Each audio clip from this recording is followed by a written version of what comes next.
sports na dito ko na po ginatandaan, inaintindihan ko na hindi lang para sa mga elite athletes. So, yung mga nasa national team, naglalaro sa PBA, naglalaro sa UAP, sa mga ibang collegiate leagues. Pero para doon sa mga ordinaryo, yung mga kasama natin dito, yung mga kasama namin lumaki sa kalye.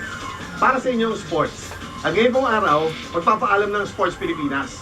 Pero, hindi ko ibig sabihin katapusan ng lahat. Sapagkat mabubuhay kami sigurado in another form, maybe in another platform. Ako po si Chino Trinidad.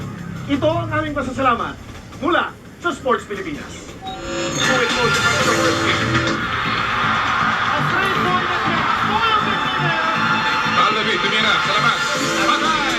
When we got Marlu, a really good, probably one of the best big men the Philippines has ever seen. And then we got Bob the Flash, probably one of the quickest guards Ginebra's ever seen. It really created a whole new dimension to the team. Yung pagiging fan ko ng Ginebra since bata pa kasi nahawa na lang siguro sa father ko. Never say die talaga. Yung never say die attitude nila na lubog na sila tapos babalik sila hanggang sa yung mini moment yun ang napakagandang panoorin sa kanila. Mahaba tayo hanggang katapusan. Mahaba.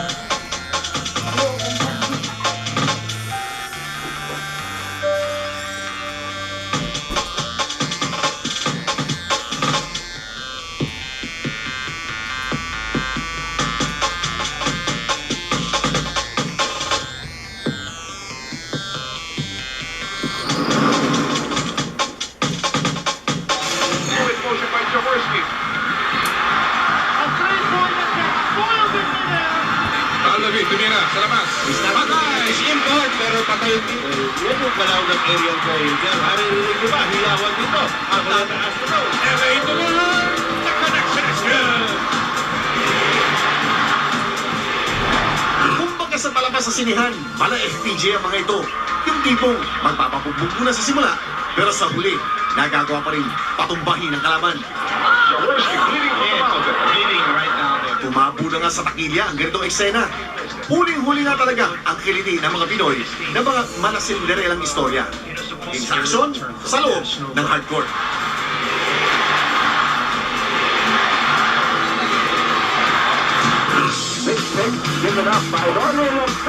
Ang Barangay Ginebra na nga yata ang isa sa pinaka-tanyag na kupunan sa PBA.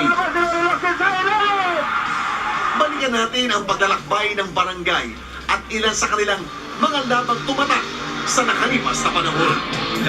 Unang nakilala ang kupunan bilang Gilbis G sa pagpasok nito sa liga noong taong 1979. Minsan din itong tinawag na St. George Whiskey noong taong 1981. Masasabi maganda ang hulog ng bola sa 5 taong panimula ng Ginebra, pero hindi ito naging sapat para tapatan ang dalawang kupunang tunay na dominante noong mga panahon na iyon.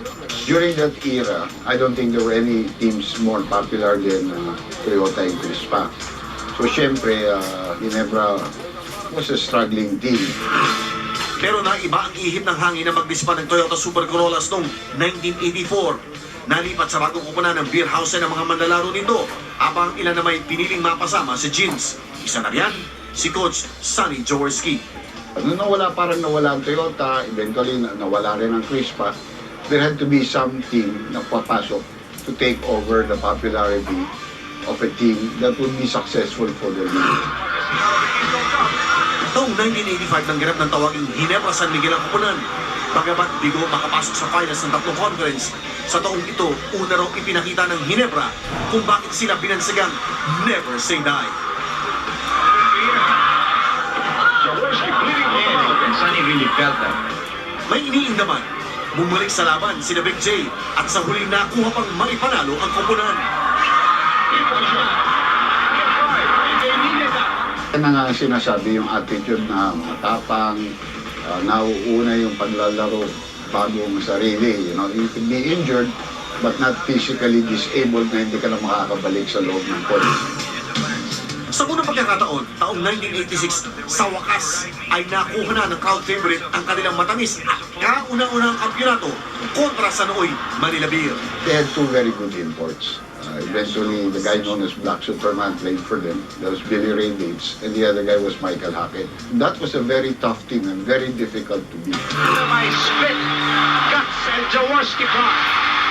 Nasundan ang kampiyonato ng koponan noong taong 1988 sa kanilang bagong pangalang Añejo Ram 65. Dito, nakaharap nila ang batang-batang koponan na Pure Foods Hot Dogs. Pure Foods was a rookie team.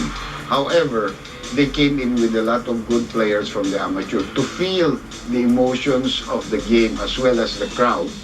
Mahirap labanan yun. And I think that was what Pure Foods at the time could not overcome. And that was what he never took advantage of. But it was a very good series also. Hindi halos paawat ang Ginebra noong mga panahon na yon na nagawang muling makapasok sa finals kontra sa Shell Rimula X na pinamumunahan naman ni Benji Parans. Yun nga lang, bigo ang kupunan at pinagmulta pa ng 500,000 pesos matapos mag-walkout sa isa sa mga laban ng serye. Ika lang, revenge is sweet dahil sa muling paghaharap ng dalawang kupunan sa 1991 BB First Conference, nakabalik ang dihadong kupunan at nakuha pang masuklit ang championship. Division 5 yun. Sa time, Division 5 pa lang eh. 0-2 na. Kung matatalo ang Ginebra, tapos na. Champion ng Shield. Eh, nung third game, isa ako sa mga referee nun. Nanalo ngayon ang Ginebra. Magpahanggang ngayon, itinuturing itong greatest comeback in PBA history. They were up 3-1. Talking about Shell. But he never came back and won game number 5. Taong 1992 hanggang 1995, nang tumamlay ang laro ng Ginebra. Boy, what a mad scramble.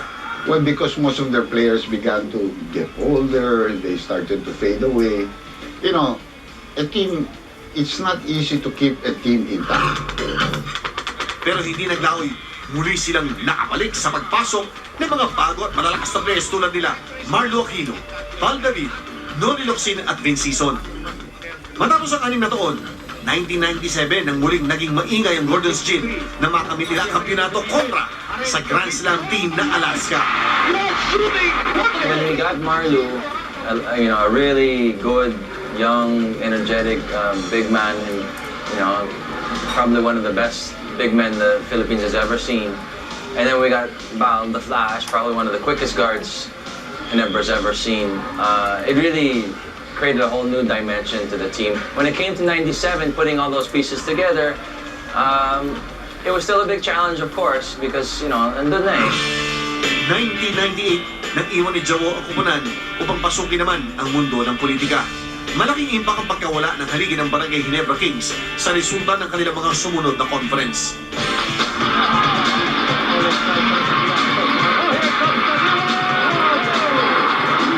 Matapos ang 7 taon, muling nabuhay ang Gin Kings sa pamumunan ng tandem at tinaguling the Fast and the Furious ng koponan na sina Mark Agiwa at JJ Helderbrand. So we came in on the second group and we kind of sparked it up and the fans really liked that and I played really fast back in the day when I was young, but I ain't young anymore. But and he was like furious when he got in the game. He was just played really like yeah, he was really aggressive and the fans really liked that. Nagawa ni Agiwa at Helderbrand na tanghin ang Gin Kings sa kanilang kauna-unahang back-to-back title wins taong 2004 at 2005. Una kontra sa Noy, Red Bull Barako. Me, that was probably one of our toughest championships because Red Bull back then had a bunch of guys that were very physical. They had Enrico, Junti, Nick Panisi, Lodi Tagadi, all those guys. I mean, they were a very, very tough team, and we always had a hard time against them. It's one of my most memorable. It's my first championship, and winning the first championship, parang it gives you that confidence, that boost. Sunod naman sa defending champions na Talk and Text Tropang Texters noong 2004-2005 PBA Philippine Cup. Memorable din ang 2006-2007 PBA Philippine Cup Championship ng Kings matapos maunahan ng 2 talo ng Noy Katunggaling San Miguel Beer. Dito tumatak ang 2 crucial free throws na binitawan ni JJ Helderbrand sa Game 7 dahilan para hirangin siyang Finals MVP. For me personally, I had a lot of pressure to make that shot, but when I made that first one, and then Mark came up to me, and he kind of like gave me a kiss on the forehead, and he said, "Man, I love you, man." That gave me like the confidence to hit that second one. I didn't really want to let my team down, and I knew this was a chance to finally beat that San Miguel group, because they were probably the strongest team in the PBA at the time. And it's 2 JJ Hildebrand. For him to do that, like, parang he wanted to win so bad that he's so confident he's gonna make those 2 free throws, and you know, he shot it, and we won the championship. 2008 nang huling maghari ang Gene Kings kontra sa Air 21 Express. Ito ang kanilang ika-8 at huling kampyonato, magpahanggang sa kasalukuyan. James one-hander, Ngayon, liban kinang N.A. Tenorio, Mac Baracael at J.R. Reyes, sina Japet Aguilar at Greg Slaughter naman ang inaasahan na kupunan para tapusin ang 6 na taong championship drought ng Ginebra. Okay lang actually yung pressure. Gusto ko yung responsibilidad na binibigay nila sa akin. So alam ko naman yung God-given talents ko, so gusto kong i-maximize yun. We're never say die. I mean, give it 110%. Hindi na nakapagtataka kung bakit gano'n na lang karami ang nagmamahal sa Ginebra. Bagamat alamat na ang pagiging lihado nila, pinatunayan naman ng barangay na hanggang may oras pa, hindi pa tapos ang laban. Yan ang Never Say Die.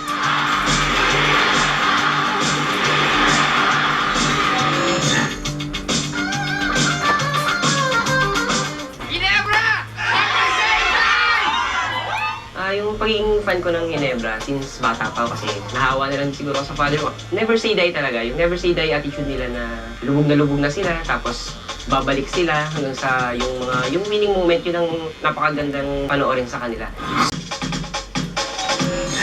Excited si Percy at ang kanyang may bahay na si Banji na manood ng Game 4 ng Manila Clasico Semi sa Araneta. Hello!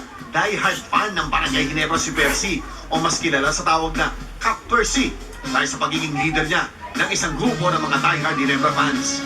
Yung pagiging fan ko ng Ginebra since bata pa ako kasi nahawa na lang siguro sa father ko. Never say die talaga. Yung never say die attitude nila na lubog na sila tapos babalik sila hanggang sa yung winning moment, yun ang napakagandang panoorin sa kanila. Ang pagsuporta ni Cap Percy para sa kanyang paboritong team, makikita sa koleksyon niya ng mga Ginebra jerseys. Ito yung pinaka-special na collection ko ng jersey kasi napakasaya nung time na natanggap ko to kasi talagang diba, as a fan, tapos yung idol mo tinawag ka sa pangalan, Percy, may jersey pa ako nun sa baba. So nasa baba na siya, umakyat pa siya para lang tawagin ako. Gumawa rin si Cap Percy ng isang group page sa isang social networking site para sa mga kabarangay niya at umabot na ito sa 20,000 miyembro sa kasalukuyan. At pati ang napiling negosyo ni Cap Percy, may kinalaman pa rin sa kanyang paboritong PBA team, ang paggawa ng mga customized Ginebra shirts.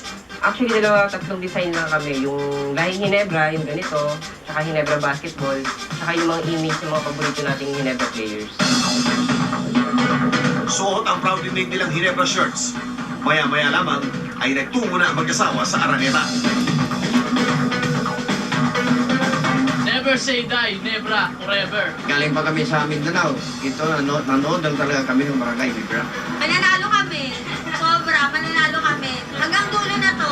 Kung may girlfriend ako, pipiliin ako. Mas pipiliin ako yung Ginebra kasi sa girlfriend ko eh. Sa loob ng Big Dome, ang mga fans ng Ginebra kabilang na ang grupo ni Cap Percy, kanya-kanyang bit-bit at wagayway ng mga banners. At ang magsimula ng laro, hindi magkamayaw sa pagsigaw sa tuwing lumalabang ang kanilang koponan sa Ordos. Tenorio down to go to the defense. Pero sama-sama rin kinabahan na makahabol ang Mixers sa natitirang 5 minuto ng fourth quarter. JDB. Wala sa isa, bante ng Ginebra. Wala na silang timeout. Huling naagaw ng Gene Kings ang Manibela sa mga huling minuto ng laro at nakuha pa ang panalo sa Game 4 ng kanilang Best of 7 semifinal On series. him. Yap puts up a three. In and out. And Barangay Ginebra holds off San Mig. Kaya naman, nag-uumapaw ang kasiyahan ni Cap Percy at ng buong Barangay Ginebra. Ayun, intense pero alam ko, sinabi ko na kanina, di ba, babawi ang Ginebra. Kaya talagang, talagang buong tiwala namin na makakabalik may Ginebra. Talaga naman nagsisilbing inspirasyon sa mga iniidolong manlalaro ang suportang ibinibigay sa kanila ng mga diehard fans ng Ginebra tulad ni Cap Percy.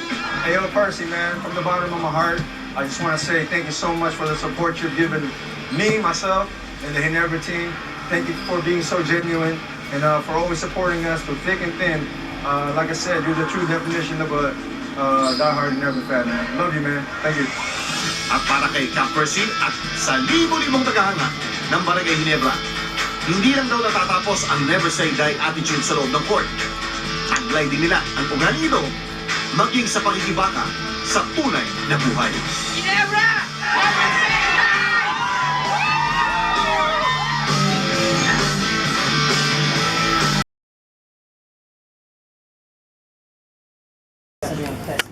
Test line.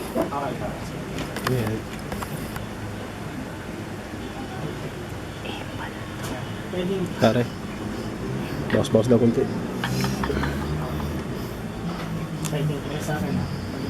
Okay. Kap Percy, kwento mo naman sa amin kailan nagsimula ang pagiging fan mo ng Ginebra?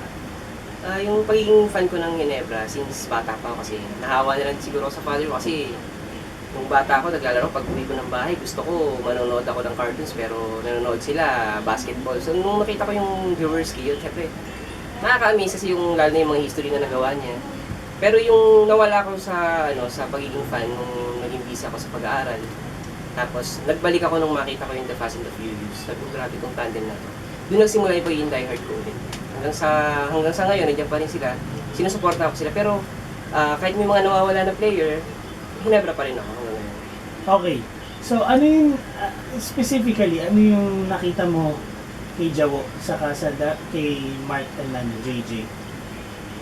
Yung talagang mula noon, never say die talaga. Yung never say die attitude nila na lubog na sila, tapos babalik sila hanggang sa yung winning moment, yun ang napakagandang panoorin sa kanila. Na hanggang sa time ni JJ tsaka ni Mark Agiwa, nagagawa pa rin na. Hanggang sa ngayon, nagagawa nila. So yun yung pinaka nagustuhan ko sa kanila. Okay. Ano yung gaano ka naapektuhan bilang fan? Gaano ka naapektuhan yung buhay mo ng Ginebra? Malaking effect sa akin yung Ginebra kasi pati yung attitude ko nagbabago. Minsan yung mood ko, andyan yung kapag natatalo sila, wala akong gano'ng kumain, hindi ako makatulog na maayos. Siyempre pag panalo naman, ganun din. Lahat ng good vibes, kahit na may mga nambabad trip sa akin, hindi ako nadadala kasi masaya ako pagka nanalo sila. Okay. Ano yung magbigay ka naman ng mga karanasang hindi mo malilimutan or like sabi mo nga, idol mo si JJ sa si Mark, no? Meron ka bang mga karanasang hindi malilimutan sa amin? Meron, marami. Pero isa sa talagang hindi ko malilimutan sa yung pagiging part ko sa Ginebra team. Nag-celebrate kami ng 10th year wedding anniversary ng misis ko. Tapos guest ko si JJ tsaka si RR. So napakalaking, hindi ko kasi in-expect na yung pagiging fan ko aabot sa ganun, na magiging close ko yung ibang player, na ang pangarap ko lang naman dati makita sila mapanood ng live, pero nakakalapit ako sa kanila in practices, mga ganun. Tapos sumasama ko sa mga reach out program nila. Hanggang sa, yun nga, nauuhan naman ako ni Kuya Jay. Okay naman kami. Tapos yun, napakasaya yung feeling nila. Okay. So sa lahat ng players ng Ginebra, si JJ ba yung pinaka, mo? Or sino? Si Mark and JJ? Si JJ talaga ang pinaka naging close ko sa kanila. Okay, paano mo? Si Kuya JJ, i-describe ko siguro, nung una medyo mahirap kasi parang sa TV ko lang napapanood. Yung angas, yung ano. Pero aminado naman siya na dati mayabang siya, ganun. Tapos, nag-iba yung respeto ko nung nakilala ko talaga siya. Kasi napaka down to earth niya. Tapos, yung pagiging makadiyos niya, syempre hinikayat niya kahit mga fan. So, yung respeto talaga ang makukuha mo sa kanya. Okay, kwento mo naman sa akin, kailan nagsimula tong jersey collection mo ng mga players ng Ginebra? Yung pag-collect ko ng mga jersey, nagsimula after nung pagbabalik nung The Fast and the Furious. Yun na, nagsimula na ako mag-collect ng mga jerseys. So, karamihan dito sa mga to, yung iba, mga bigay na nila bigay ng players. Yung iba naman, bigay lang ng mga fans ko na alam nila, die hard ako, so binibigyan nila ako ng mga ganyan. Natatandaan mo pa ba kung ano yung unang-unang jersey na nakuha mo at anong pakiramdam? Yung una yung binili ko. Nakuha ko yung unang jersey ko, yung binili ko pa sa SM kahit na medyo kapos ako na talagang pinag-ipunan ko siya. Masaya ako nung natanggap ko siya, nung hawak ko na siya. Yung unang-una kong binili talaga yung Mark Agiwa na jersey. Okay, so itong Mark Agiwa na jersey na ito, pinapirma mo ba? Yung pagpapapirma, hindi ko kasi masyadong ginagawa talaga kasi gusto ko yung mga jersey ginagamit ko. Kaya hindi ako talaga masyadong masaya na ako, may picture ako sa kanila. Ganun. So ikaw yung tipong hindi mo tinatabi na ginagamit mo Ginagamit rin ko talaga yung ano. Okay. Doon sa mga jersey mo na yan, sa tingin mo ano yung pinaka-paborito mo at bakit? Ako yung pinaka-favorite kong jersey talaga na nakuha, itong number 13 na white kay J.J. Halterman. Kasi parang napaka-sweet nung moment na yan eh. Nung time na yan, nanood kami ng practice, bumaba na kasi siya eh. So umakyat pa siya, tinawag niya ako. Nakakatuwa kapag tinawag ka sa pangalan ng idol mo eh. Percy, sabi sa akin. May isa pa pala akong jersey sa baba. Ibaba kami kagad. Tapos yun, binigay niya. Yung memory ang hindi ko talaga makakalimutan. Kaya talagang tinitreasure ko siya talaga. Okay. Aside from that, meron ka pa bang sa tingin mo jersey na parang bihira lang matanggap na meron ka bang gano'n? Siguro pag galing sa Ginebra, yung wala namang ganun yan, talagang lahat tinitreasure mo kahit wala na. Kaya yung ibang player na wala na sa team, tinitreasure ko pa rin. Kasi once na naging Ginebra sila, talagang mamahalin mo at i-respeto mo kahit nasa ibang team na siya. Okay, meron ka bang specific game or championship ng laban ng Ginebra na hindi malilimutan? O may times ba na nakipag-away ka, pinagtanggol mo yung team mo? May mga ganong moments ba? Sa panonood ko ng live, yung mga experiences, hindi ko kasi ugali yung fan ako eh, hindi ako hater. Kumbaga hindi ako nakikipagbangayan sa mga fans. Kasi iba-iba kasi ng definition ng pagiging diehard eh. May ibang diehard na sinasabi ng diehard sila kasi nakikipagbangasan sila. So okay ba yung definition ko? Fan ako, focus ako sa team lang talaga. Yung winning moment lang lagang hinihintay ko sa team ko. Siyempre pag natatalo, minsan nakakaiyak din talaga. Kasi yun ang pasakit sa pagiging diehard na fan. Okay. Bukod sa kailan ka naging head ng isang diehard fan organization ng Ginebra at ano yung mga ginagawa?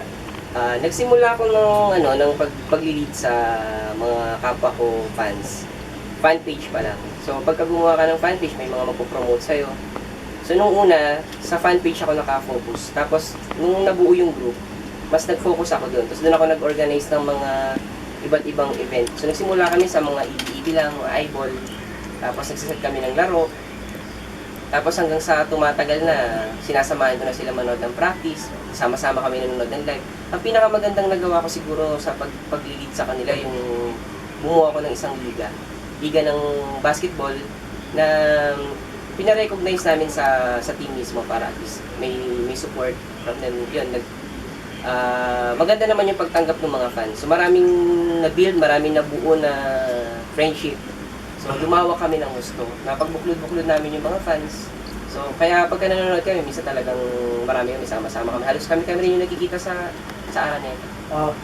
Paano naman pag sa pamilya mo, sa asawa mo, sa mga anak mo, ano ang impluwensya ng pagiging Ginebra fan? So, pati sila mismo, na-involve ko sa mga ginagawa ko. So kahit na sila mga bata pa yung mga anak ko, naging kaibigan nila yung mga kaibigan ko, hindi na nila kaedad. Tapos yun, talagang sa tingin ko, sila yung magiging katulad ko rin na diehard din pagdating ng panahon. Tsaka yung misis ko, si Vanch, supportive talaga sa mga ginagawa ko pagkadating sa mga event ng Ginebra talaga. Okay, ito lang. So, nabalitaan ko na meron ka ring negosyo, yung customized shirt. Kailan nag-start to? Saka, ano yung mga usually na laman nitong mga t-shirt mo? Nag-start kami ng business. Actually, mga kabarangay ko din ng kasosyo ko rito, si Joson at si G. Yun yung mga naging kumpare at kumari ko na rin. Kakasimula lang namin halos, mga 2 or 3 weeks pa lang kami. Pero dati na kasi ako nagbibenta talaga ng mga shirts. Kasi nagsimula naman hindi naman talaga business eh. Kumbaga kami magbabarkada, kami magkakabarangay na sama-sama nanonood.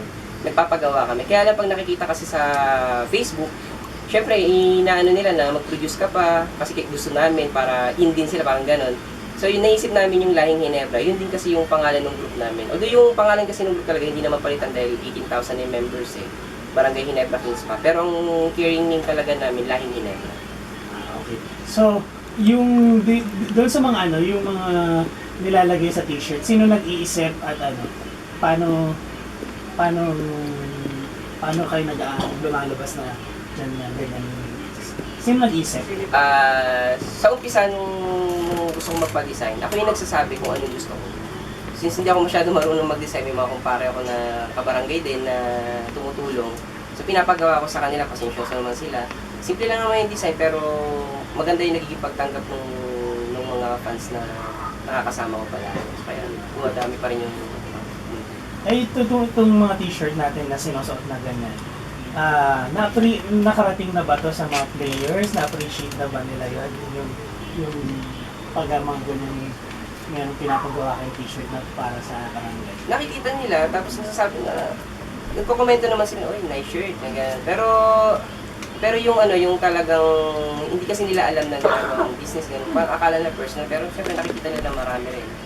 So ang maganda lang dito, hanggang sa ibang bansa nakakarating na rin siya. May mga bumibili, kasi marami tayong barangay din na nasa ibang bansa. Okay, anong balak nyo sa negosyo nyo since bago pangalan niya? In the future, meron ba kayong mga pinag-plan? Sa plano, hindi pa kasi kami masyado makapag-isip. Ang focus lang namin ngayon, masuplayan yung mga Ginebra diehards din na gusto magkaroon ng mga shirt.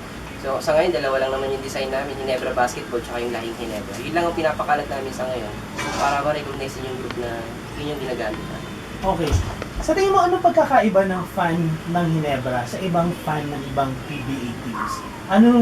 What separates Barangay Ginebra fans over other PBA fans, na team fans? Sa pakiramdam ko lang, malaki yung pagkakaiba eh. Pero ayokong i-judge kung ano yung mga ginagawa nila, baka kasi meron silang hindi ko lang nalalaman. Pero marami rin kasi akong kaibigan from other teams, mga fans ng other team. So nakakausap ko sila, wala silang mga ginagawa nung ginagawa din namin. Gaya ng, siguro yung practice nakakapanood din sila. Pero yung gaya ng liga na ginawa namin na para sa mga fans, hindi ko pa nakikita sa iba na may gano'n. Actually, nagkaroon pa nga kami ng guest team from veteran fans. Minsan nakakalaro namin yung mga Alaska fans. So kami nga yung mga fan na hindi naman puro mga hater na kasi kadalasan may mga gano'n. So kami talaga, friendly din naman yung group namin. Una-muna, ano na lang message mo kay JJ Helter kanina? Message ko kay Kuya Jay, tuloy mo lang yung ginagawa mo, yung pagpapakalat ng the good news. Actually talagang supportive ako sa kanya kasi talagang nung unang labas niya ng the good news, siguro more than 10 yung nakolek ko na gano'n eh. So lately na lang ako nag-stop sa talagang all out yung support namin pagdating sa business niya. Tsaka sana magtagal pa siya sa liga, although pakiramdam ko medyo nag-giveaway na siya eh. So kasi yung spirit lang niya na nandun siya, yung presence lang niya sa team, malaking bagay na para sa mga mga teammates niya. So sana yung career sa business tsaka sa profession niya ngayon, magtagal pa kahit sa paglalaro, kahit konting panahon pa para lang makita ka ng mga fans mo pa. Eh sa Ginebra mismo? Sa Ginebra, lagi naman kahit sinong dumating, mapalitan ng coach, mapalitan ng players, yung suporta ano pa rin, hindi nawawala, hindi nagbabago. Andiyan yung dumarating yung down na kami pero nananatili yung pag-asa namin dahil nga sa pinangahawakan namin na never say die. So yung sa ngayon maganda yung tinatakbo ng team, sana ipagpatuloy lang. At sana yung pagtanggap nyo sa fans kasi hindi talaga nagbabago yung treatment ng Ginebra team, yung as a whole. When it comes to pakikitungo sa mga fans. Kasi sila mismo parang may SOP sila na magbaliwalain yung mga fans. So, parang yun lang yung isa sa nakakapagpa-boost ng moral ng mga fans. So, sana ituloy lang. Okay. Sino na no? Bakit? Nakaka-relate ko. Oh, brother.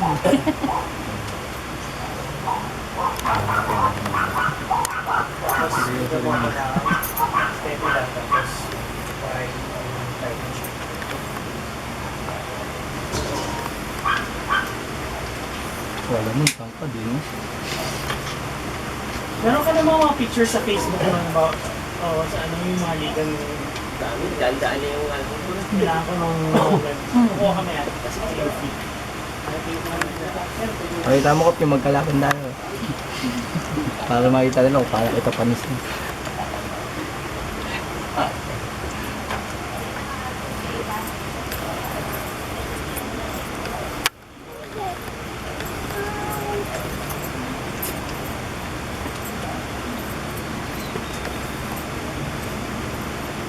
Diretso na rin kayo ng ano. Hindi, bagay yung family. Alam mo sa amin. Pagdating na sa ito sa amin. Okay. Ano? Sanlig ka? Ha? Sanlig ka? Alas 8. Pupunta na rin sila rin. Lahat ka nakita mo. Sabay-sabay na kayo. Hindi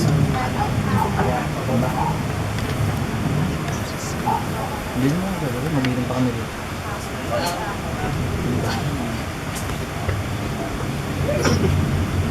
Ito yung mga collection ko ng Ginebra jersey. Mga player, pati yung naglaro sila sa iba sa Gilas. Kinokollect ko rin siya. So yung nasa dulo, nakuha ko to, yung kay Rob Labagala. Pati yung warmer niya, meron akong warmer niya napanalunan ko siya sa raffle. Yung isa sa contest. Tapos ito yung kay Marco Diwa, ito galing talaga sa kanya pero nagdaan sa ibang tao. Dahil pinahingi ko tapos binigay sa akin. Ito yung pinaka-special kong jersey kasi ito yung talagang inabot sa akin ni JJ. So sa bracket.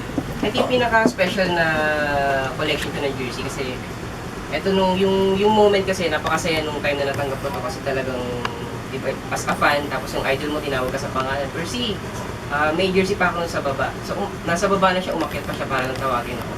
Kaya talagang ang saya-saya nung nakuha ko tong jersey ko. Ito yung iba, karamihan dito, bigay na rin ito, bigay na ito sa akin. Tapos ito, ginamit namin ito sa isang basketball game ng mga fans din. So may nag-sponsor na. Ito, binili ko to mga ganyan. Ito yung isa sa mga latest, nakuha ko na galing sa management. So yung 38 season, may 100 selected fans. So tigsa 10 kada team, isa ako dun sa nag-participate sa parade. So yan. Tapos yung iba, mga bigay-bigay na lang din yung iba. Yung iba binili ko. Tapos yung sa mga Gilas, sinusuportan ko rin kasi yung mga Ginebra players, si JJ at si Mark na nasa Gilas pa sila. So, yung mga binibili mo, usually yung magkano yung mga jersey pag binibili? Pag bumibili kasi ako, syempre yung original na yung binibili ko. Pag sa Axel ako bumibili, minsan nag-range siya ng 799 to 999. Minsan, pinagtatalunan pa namin ng asawa ko yun, makuha ko yun.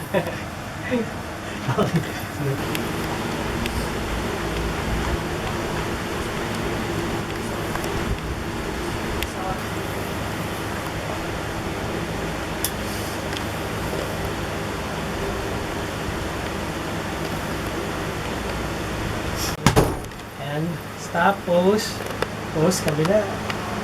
Waiting sa camera lang, smile. Isang ikot. Okay, isang ikot. And then smile. And then exit. Sarado mo dito Sarado dito. Okay. Okay, ito yung sa kabilang side. Kabilang side naman. And then ikot. Harap sa camera. And then exit. Sarado dito. Ayun na. Okay, smile. Kaliwa. Then ikot. Pose muna sa likod para papakita mo. And then exit. Okay, pose. May konting ganun kahit ganun yung shirt. Ayan. Okay, kabilang side. Yan may logo na sa likod. O pwede kang mag-stop sa likod. Pakita mo. Percival. Okay lang yan. Yan. Sarap. And then exit.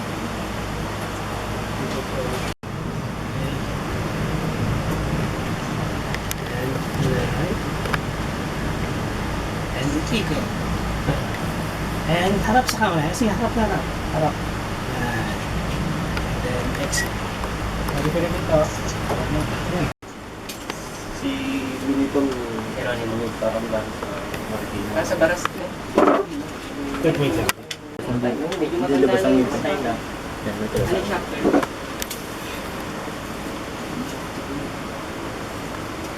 Musika raw ko parang bit lang ako.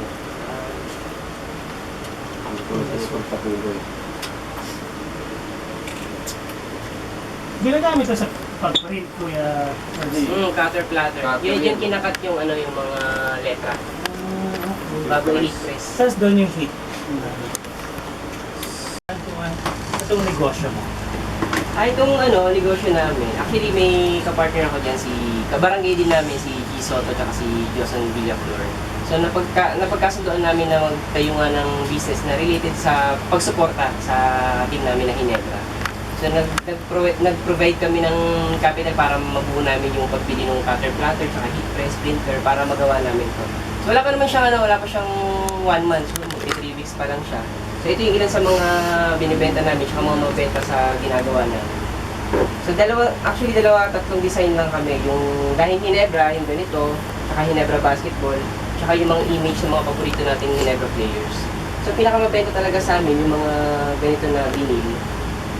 Kasi yung kulay niya kasi buhay na buhay pagka ganito yung meron din naman kami mga mabababa lang na silk screen, pero pinagagawa rin namin sa iba. Usually, magkano nag-range ang mga t-shirts na?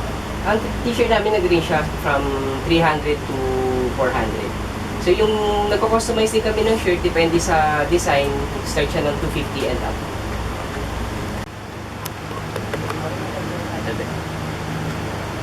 Ayan mo, open ka. Aray mo, ano ba? Mahilig pala siya sa... First inom bro. First inom. Ako naman si...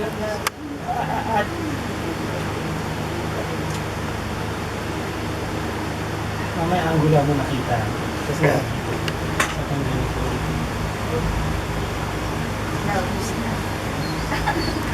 Siya first Sino dito ba eh? Yung first isa pang inom ha.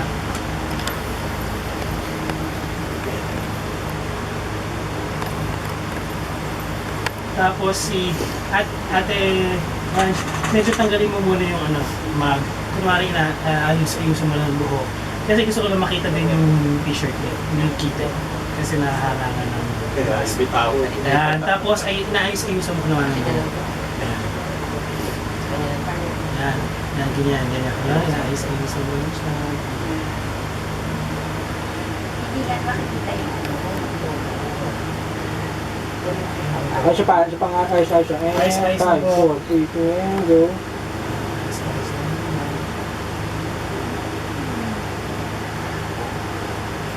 Dapat talaga iniinom, Ginebra rin talaga. Sigura, sigura.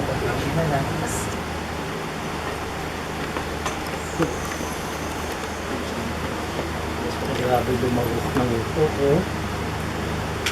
Sarap. Yan, sarap. Ay, pareho nga pala. lahat kayo may baso na ba? Ito pa yung kukos.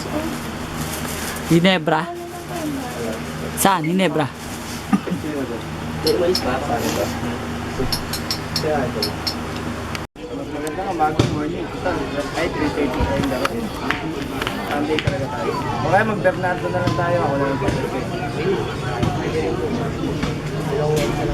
Tingin na kayo kaya yung mga nakukunan na camera, nakatingin lang kami kayo yung kunwari kay Kuya Percy huwag sa camera. Nabata niya sa Paggawa tayo ng banner.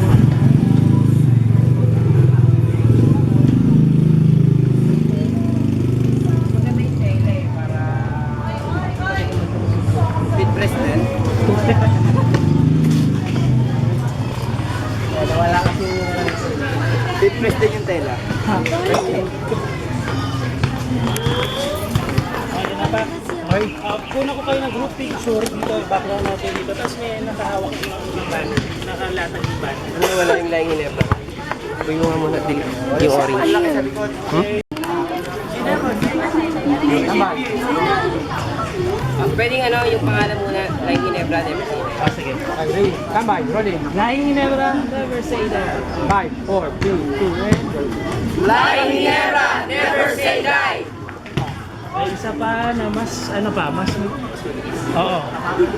Rolling. 5, 4, 3, 2, and go. Laing Ginebra, never say die! Okay. Tapos, eto na yung last. Okay, usap.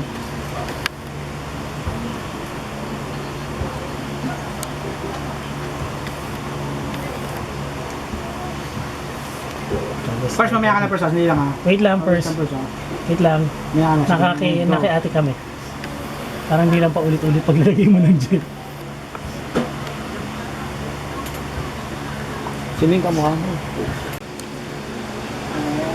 Go. Up, lagi na po sa ka. Lagi na po. Go.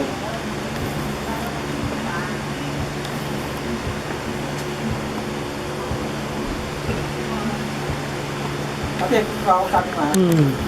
Tapos kaya pagpad ko, ano ka na, sabi. Ayos na mo. 5, 4, 3, go. Ano oras na tayo alis? Tapos po, isa tayo. Ready na kayo yung mga ticket natin. Oops, wala nga. And, go.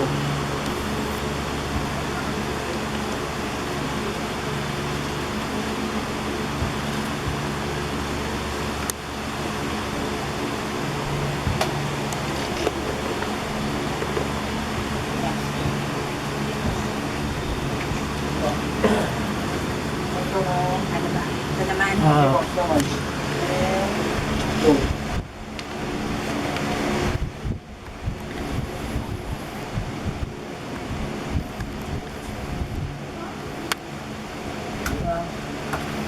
Di ba?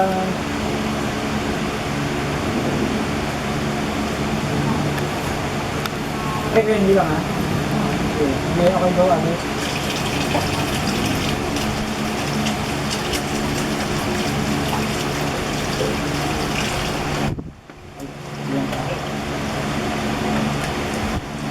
Basta labas ka lang kaya pa ka. Yeah, yeah.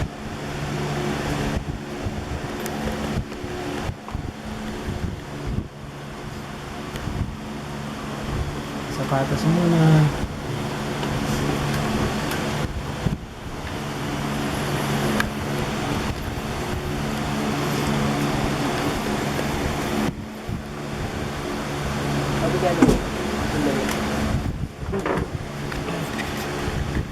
Absorb ko siya dyan ha.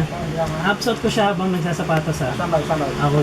Mamayang 8 may laban ng Ginebra. So, kumusta naman? Ano yung pakiramdam mo ngayon? Excited kasi alam ko babawi yung Ginebra eh. Ganun naman sila pagka natatalo. Grabe yung intensity sa sunod na game. Kaya ito, excited. Pili ko mananalo sila ngayon.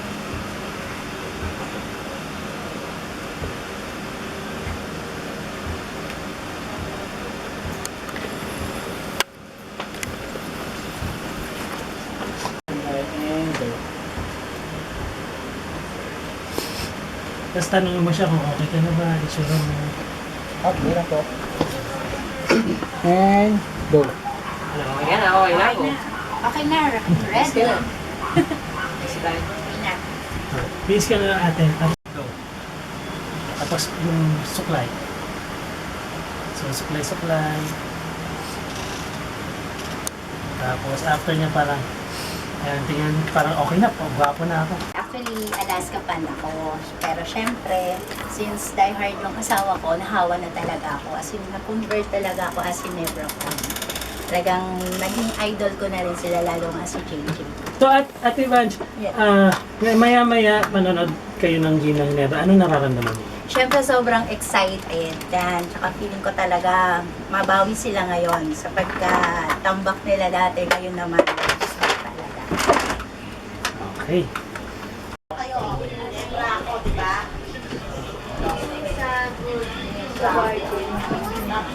Wala kayo kay LA Tenorio mamaya. Mga sakot na. Ate,